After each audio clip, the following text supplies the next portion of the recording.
Have you ever wondered whether you can repot your bonsai in fall?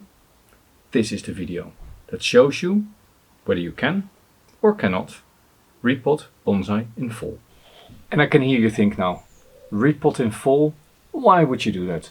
There's very good reasons for repotting in spring. Of course, the tree then is still dormant, there's no leaves, there's no water need, and the roots are still dormant, maybe just about to wake up. So you take off all the roots and then it can start growing straight away, grow new roots, and then grow new leaves. That's not always what happens. If the soil is still cold in early spring, the roots actually develop very slowly. So it can be that the leaves of the tree start growing well before the roots are actually resprouting.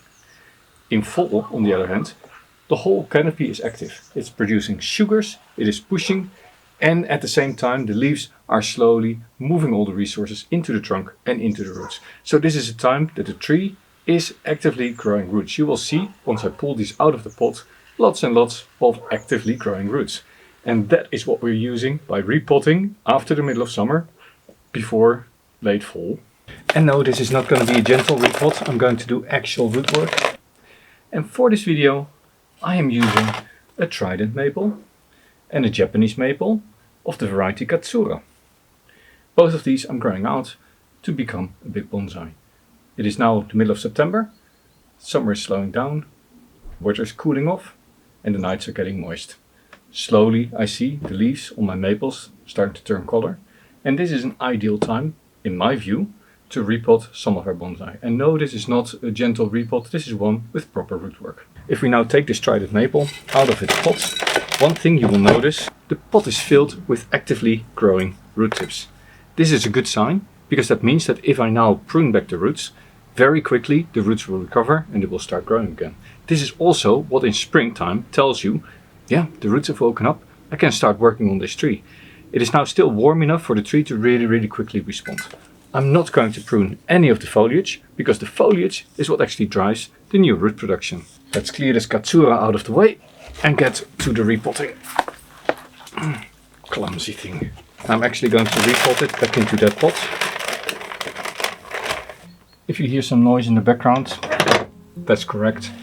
It is a glorious fall day and all my neighbors are working in their gardens. Just like me, actually.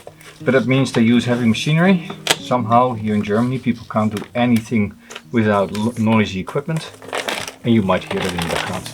Now look at all these roots. This is really healthy. I'm just going to clean this out, prune the roots, plant it back up, and I'm actually going to use the same substrate if I can, because there's nothing wrong with the substrate. Now there's some very heavy roots here, which I'm just taking off. Big risk, we might be cutting off all the roots now. There's the mesh. Now I can further untwine.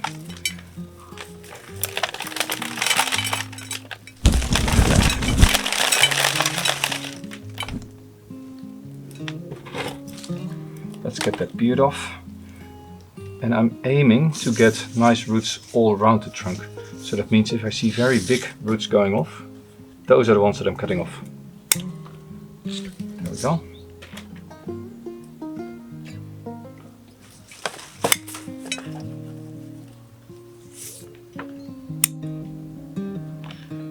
Keep in mind, pruning selectively causes less damage than just doing an overall roundabout prune. I'm really thinning out the root ball, removing the roots that are heavy and long in favor of the shorter, thinner ones. Here at the end, of course, I can just gently give it a all-around prune and create a nice slender root ball again. There we go. Now here on top there's a big root very high up, much higher than the rest. Off it goes. Another quite a lump of roots. I'm a little bit concerned that there's not a lot of roots here on this side. I'm still hoping more will develop, which is also one of the reasons why I want to remove all these higher roots, aiding in developing a better Nebari long term. Right, that should about do it. So there are some roots here, right? I can just plant it and spread them out, removing upward growing roots.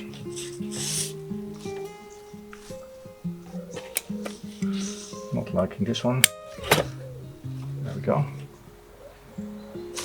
Pretty much the root ball for the rest of the season. Let me plant this up. I need to wire it in, but I can't wire it in with wire over the roots. That will not hold, I think. And actually I don't know whether it will hold or not. So I have decided that I am actually going to try and plant it up in this way. So just using the old substrate, you don't need to always replace the substrate. In this case it wasn't completely rooted through. The plant was happy and healthy and there was nothing wrong with the substrate. There are quite a few organics in it though, but if you just look at it, this is my normal substrate. That's diatomaceous earth, that is pumice, and there's some lava like in there, and there's some bark, and then, well, decomposed fertilizer. Let's not keep this out too long because I really don't want the roots to dry out. So what I've done 2 wires.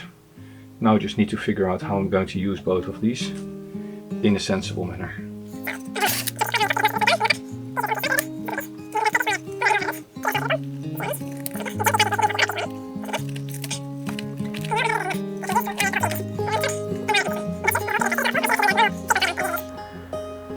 This is not going to hold, is it? It's not going to hold well. Maybe if I tighten it a little bit more.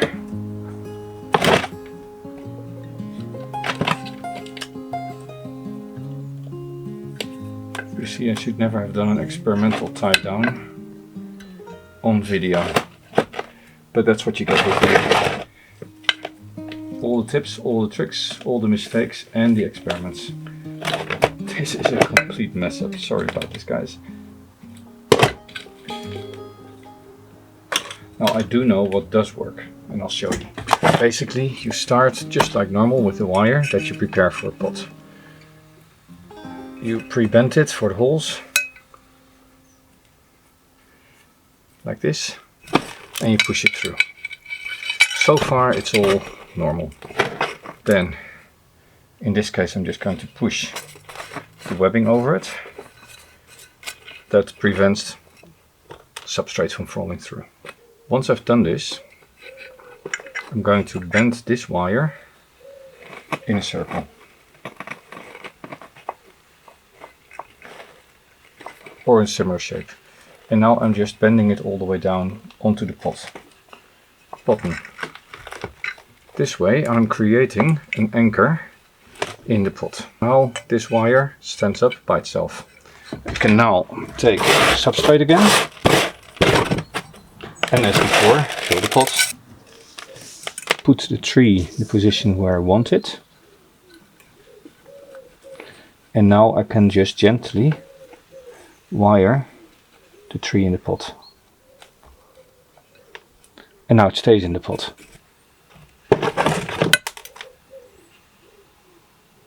Now because it's not a dense root ball, I don't need to wiggle the substrate between the roots. I can just fill it up, water it, and then put it, well, in a little bit of a sheltered position. Now let's take a look at the Katsura maple. And look at that, there's a very active growing root tip. I expect this to be happening all over in this root ball, so it is now very, very active. If I cut off roots now, it will very quickly resprout, resettle, and before winter hits, it will be rerouted into this pot. And I want to reuse this 3-point tie down, so I'm not going to clip it off. I'm just going to try and unwire and untangle all of this, see whether I can actually get it out. Might have been swallowed a little bit by the trunk, but that's okay. This is never going to be part of my bonsai. Might be an air layer point later on. There we go. What do you think? Will we have a white root ball here as well?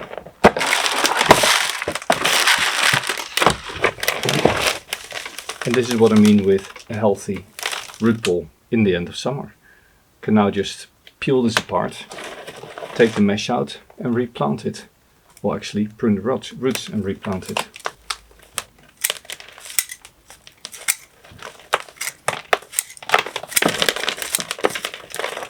And no, this is not going to be a gentle repot. I'm going to do actual root work. And I'll reuse the pot and the mesh and the substrate in this repot. There's no need to replace it. The plant is healthy. The substrate is still quite clean. When am I going to release this video? If I release it now in the fall, then you can't see the final result and the proof that this is living. On the other hand, there will be a video about this Katsura because it's an actual long-term project of mine. So there you'll see it. Or I can sit on it for a year and show you next fall. Maybe that's what I'll need to do. Dilemmas. Will you look at those gorgeous fibrous roots? Let me just reduce the circumference a little bit of this root ball because it is way too big. And then I'll thin it out more. So this is just the initial reduction prune, and then I'll need to do a cleanup prune. This root is bothering me, so it is at a nice position, but it has no good side roots. So I might just leave it for now, and in the planting, pull it down under the substrate.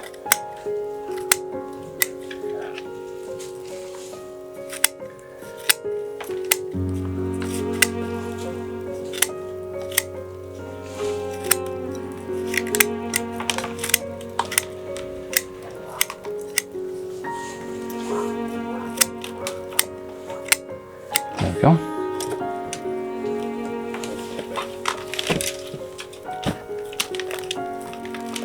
And yes, I fully expect this to just continue growing, but who knows, it might just straight away jump into the fall and drop leaves. But I don't think it will. I think it will just continue. And now I'm just going to thin it out a little bit, although I don't see a lot of big roots. This one, of course, I said I wanted to move, but I don't actually have to because there's nice roots below it. And there's another one girdling that needs to come out.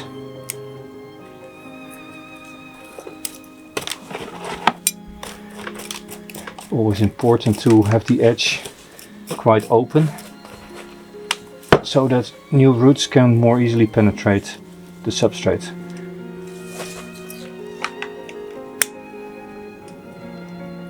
Top roots can go, they need to come down into the root ball. You can see throughout the root ball there's little white tips growing, and these are the ones that will take over from the roots that I've just pruned off. And these regrow within days, and that's why you can do this at this time of year. This is not a pretty root also, and it also needs to come down into the root ball when I'm planting it back up, like this. Then next year I can prune it shorter, like this. They need to come down into the root ball. Thick roots.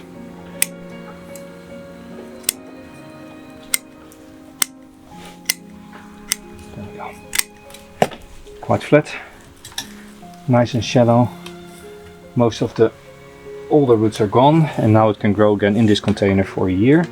And next year in spring I can air layer quite early on, and I don't have to worry about the roots having to regrow after this repot.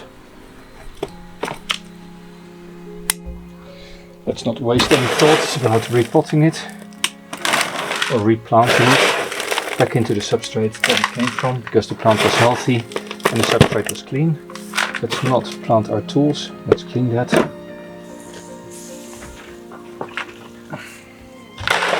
I'm going to plant it a little bit deeper because I have these strange surface roots. Once again try to hold it in place with the 3-point tie down that I had here. Just like that. And now it is fixed in the pot. All I need to do is fill it up with substrate, work it between the roots, and be done with it. And I think I know the answer to my dilemma. I'm going to let you decide. I'm going to post a poll today on the channel asking you whether you want me to release this video now or in springtime, when you can see that the repotting has had no negative effects whatsoever. I'll continue potting this up and water it well and show you both plants after repotting.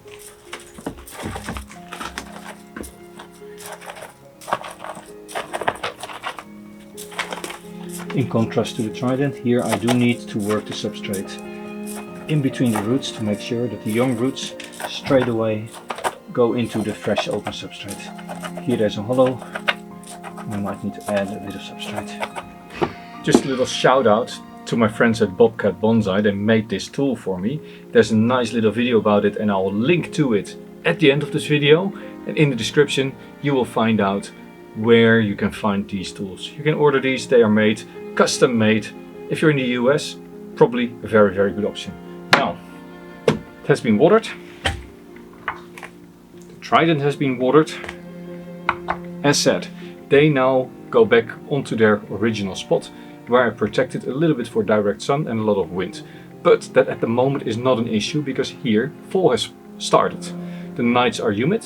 The days don't reach anything over 25 Celsius. What is that? 25 Celsius? I don't know. 36, 9, 45 plus 32 is 77. So 77 Fahrenheit is our peak daytime temperatures at the moment. The sun's not so strong anymore. Basically, summer is over. These are all the roots that came off. So no, this is not an exercise in a light prune. This is a true and full repot. And in springtime, these will start growing again. I will now go inside, pop the question to you. Do you want me to release this now, or do you want me to release it later? I am a little bit disturbed because there's a lot of noise. I hope it didn't matter all that much. Now, do keep in mind, don't do this if you're in the middle of Texas and it is still 100 Fahrenheit and dry winds. Then yes, this maple will go crisp. But if you're in a more temperate climate, like mine, this will work from probably midsummer onwards. So the moments that you find that in the morning the dew is there, you get a little drizzle here and there, the wind is not that hot and dry anymore, consider repotting. Have a try with a simple tree. It's been 3-4 days since I repotted. Look at these.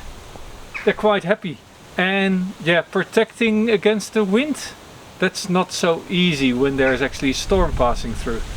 Yeah, oh well. But as you can see, this tree is still happy, healthy, the leaves are up. It is not wilting at all, even though, yeah, you can see the wind.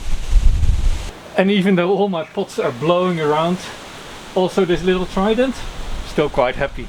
I guess this is it for this video, and I'm going to pop it online right now, because in your poll you said 40%, posted immediate 30%, wait till spring, and the rest was divided about wait a couple of weeks or wait until next year. I might do a little update in a few months as spring starts, as a short, based on this video. But for now, this is it.